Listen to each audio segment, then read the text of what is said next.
Hi guys, welcome to ஹர்தலாஜி YouTube channel. இந்த சேனலில் நம்ம எதை பற்றி பார்க்க போகிறோம்னா, எப்படி வந்து ஒரு ப்ரோக்ராம் வந்து ஜாவாலையும் சி அண்ட் சி ப்ளஸ் ப்ளஸில் எக்ஸிக்யூட் ஆகுது கம்ப்யூட்டரில்.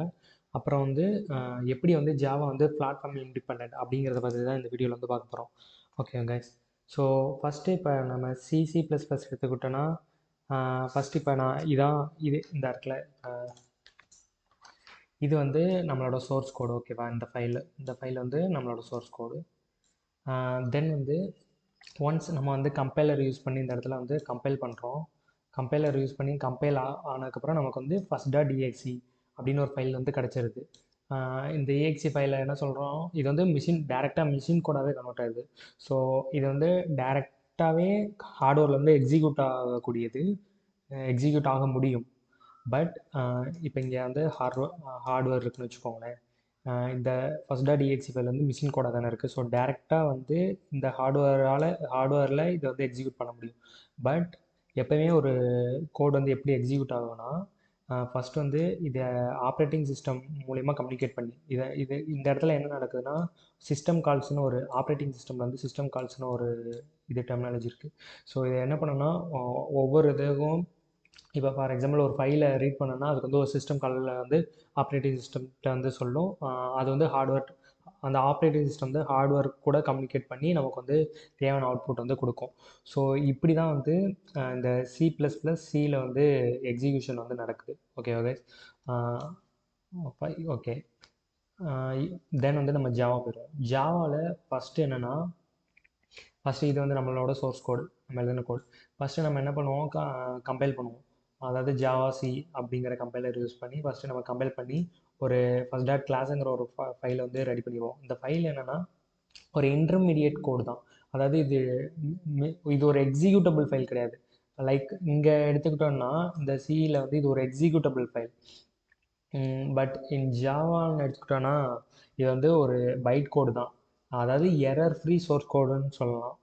ஸோ இங்கே என்ன நடக்குதுன்னா, இங்கே ஃபஸ்ட்டு வந்து இந்த first.ங்கிற கிளாஸுங்கிற ஃபைலை ஜேவிஎம் யூஸ் பண்ணி நம்ம வந்து ஃபஸ்ட்டு எக்ஸிக்யூட் பண்ணுறோம். இந்த ஜேவிஎம் தான் என்ன பண்ணுது, அதுக்கு தேவையான ஆப்ரேட்டிங் சிஸ்டம்கிட்ட கம்யூனிகேட் பண்ணி ஹார்ட்வேர் இருக்குன்னு வச்சுக்கோங்களேன்.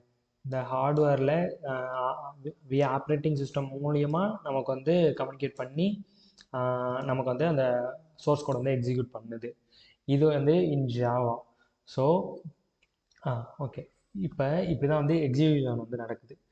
பட் இதில் ஒரே ஒரு ஸ்மால் டிஃப்ரென்ஸ். இப்போ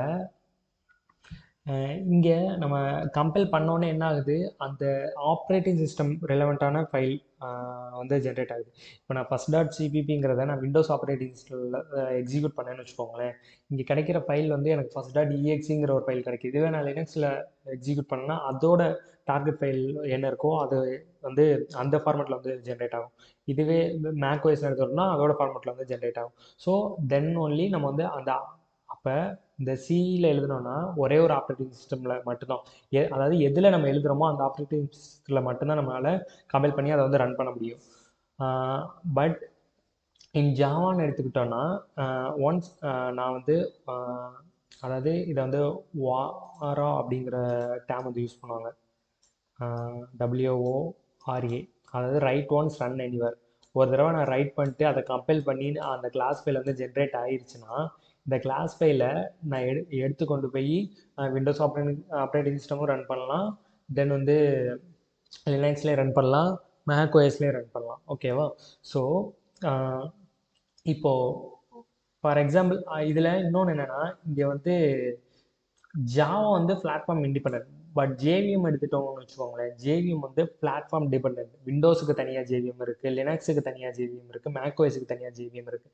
இது ஏன்னா இப்போ ஆக்சுவலாக நம்ம இங்கே பார்த்த மாதிரி சிஸ்டம் கால்ஸ் அப்படிங்கிற ஒரு டேர்ம் சொன்னேன் தெரியுமா, ஒவ்வொரு ஆப்ரேட்டிங் சிஸ்டத்துக்கும் அதோட சிஸ்டம் கால்ஸ் வந்து வேரி ஆகும். ஃபார் எக்ஸாம்பிள் நான் ஒரு எக்ஸாம்பிள் எடுத்து வச்சுருக்கேன். ஸோ இங்கே பாருங்கள், இப்போ விண்டோஸில் வந்து ஒரு ப்ராசஸ் க்ரியேட் பண்ணணும்னா க்ரியேட் ப்ராசஸ் அப்படிங்கிற சிஸ்டம் கால் வந்து யூஸ் பண்ணால் மட்டும்தான் ஒரு ப்ராசஸ் வந்து க்ரியேட் ஆகும். அதாவது இந்த சிஸ்டம் கால்ஸ் இந்த மாதிரி அவங்க வந்து எழுதி வச்சுருக்காங்க நம்ம ஆப்ரேட்டிங் சிஸ்டம் லெவலில்.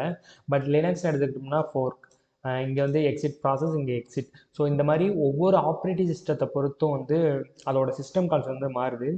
ஸோ அதனால தான் ஜேவிஎம் வந்து பிளாட்ஃபார்ம் இண்டிபெண்ட்டாக இருக்குது. இது வந்து ஏன்னா ஆப்ரேட்டிங் சிஸ்டம் கூட வந்து இந்த ஜேவிஎம் வந்து என்ன பண்ணணும், ஆப்ரேட்டிங் சிஸ்டம் கூட வந்து பேசணும். இப்போ ஒரு ஃபைலை ரீட் பண்ணணும்னா இது வந்து இப்போ இங்கே ஒரு ஃபைலை க்ரியேட் பண்ணதோ இல்லை ரீட் ஃபைலுங்கிற விண்டோஸில் வந்து ரீட் ஃபைலுங்கிற சிஸ்டம் காலை வந்து கால் பண்ணணும். பட் இன் லினக்ஸில் ரீடுங்கிற சிஸ்டம் கால் பண்ணணும். ஸோ அதனால் இந்த ஜேவிஎம் என்ன எப்படி இருக்குன்னா பிளாட்ஃபார்ம் டிபெண்ட்டாக இருக்குது. ஸோ ஃபார் எக்ஸாம்பிள் நான் வந்து இந்த கீழே ஒரு டயக்ராம் போட்டிருக்கேன். ஓகே, ஃபஸ்ட்டு இப்போ வந்து பிளாட்ஃபார்ம் இண்டிபெண்ட் ஜாவா எப்படி பிளாட்ஃபார்ம், அதாவது இப்போ ஃபஸ்ட் டாட் ஜாவான்னு ஒரு ஃபைல் சோர்ஸ் கோட் கம்பைல் பண்ணி நமக்கு வந்து ஃபஸ்ட் டாட் கிளாஸ்ன்னு ஒரு ஃபைல் கிடச்சிருச்சு. இந்த கிளாஸ் ஃபைலை நம்ம என்ன பண்ணலாம், நான் விண்டோஸ்லேயே ரன் பண்ணலாம், லினக்ஸ்லேயே ரன் பண்ணலாம், மேக்ஓஎஸ்லேயே ரன் பண்ணலாம். அது எப்படி, நான் நான் வந்து இப்போ இங்கே விண்டோஸில் வந்து நான் ஜாவா இன்ஸ்டால் பண்ணுறேன்னா அதுக்கான ஜேவிஎம் வந்து இன்ஸ்டால் ஆகிருக்கும். அதே மாதிரி லினக்ஸ்னு எடுத்துக்கிட்டோம்னா அதுக்கான ஜேவிஎம் வந்து இன்ஸ்டால் ஆகிருக்கும். சேம் மேக்ஓஎஸ்ன்னு எடுத்துக்கிட்டோம்னா அதுக்கான ஜேவிஎம் வந்து இன்ஸ்டால் ஆகிருக்கும். ஓகேவா?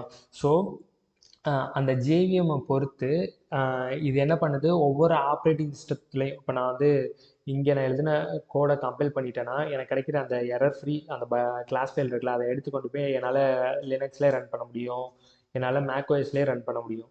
ஓகேவா? ஸோ இதனால தான் ஜாவா வந்து பிளாட்ஃபார்ம் இண்டிபெண்ட்டாக இருக்குது. எதனால், ஜேவிஎம் வந்து பிளாட்ஃபார்ம் டிபெண்ட்டாக இருக்கிறதுனால. புரியுதா? அதாவது நம்ம இது ப்ரீவியஸ் எக்ஸாம்பிள் எடுத்துக்கிறோமே. ஓகே, இங்கே இங்கே என்ன நடக்குது, ஒரு இன்டர்மீடியட் ஃபைல் ஜென்ரேட் ஆகும்போது கம்பைல் ஆகி நமக்கு கிடைக்கும்போது அந்த அந்த பிளாட்ஃபார்முக்கு தேவைப்படுற மாதிரியான எக்ஸ்டென்ஷன்லாம் ஜென்ரேட் ஆகுது, அவுட் ஃபைலில் வந்து ஜென்ரேட் ஆகுது. ஸோ இது வந்து one of the main reason. அதாவது அது வந்து ஒரு மெஷின் கூட அந்த ஆர்கிடெக்சரில் அதில் எப்படி சப்போர்ட் பண்ணுமோ அதுக்கான இதில் வந்து ஜென்ரேட் ஆகுறனால தான் இதை வந்து அந்த பிளாட்ஃபார்ம் டிபெண்ட்டாக இருக்குது. பட் ஜாவா வந்து எரர் ஃப்ரீ சோர்ஸ் கோடை ஜென்ரேட் பண்ணிடுச்சு. இந்த ஜேவிஎம் வந்து பிளாட்ஃபார்ம் டிபெண்ட்டாக இருக்குது. ஸோ இது வந்து இது என்ன பண்ணுது, ஜாவாவை பிளாட்ஃபார்ம் இண்டிபெண்ட்டாக மாற்றுது. எல்லா ஆப்ரேட்டிங் சிஸ்டத்துலேயும் வந்து இது பண்ண முடியுது. ஓகே கைஸ், நம்ம வந்து நெக்ஸ்ட் வீடியோவில் வந்து எப்படி வந்து ஜாவா வந்து பிளாட்ஃபார்ம் இண்டிபெண்ட் அண்ட் வந்து C++ வந்து பிளாட்ஃபார்ம் டிபெண்ட்டாக இருக்குங்கிறது வந்து நெக்ஸ்ட் வீடியோவில் வந்து ப்ராக்டிக்கலாக செஞ்சு பார்ப்போம். தென் ஓகே, தேங்க்ஸ் ஃபார் வாட்சிங்.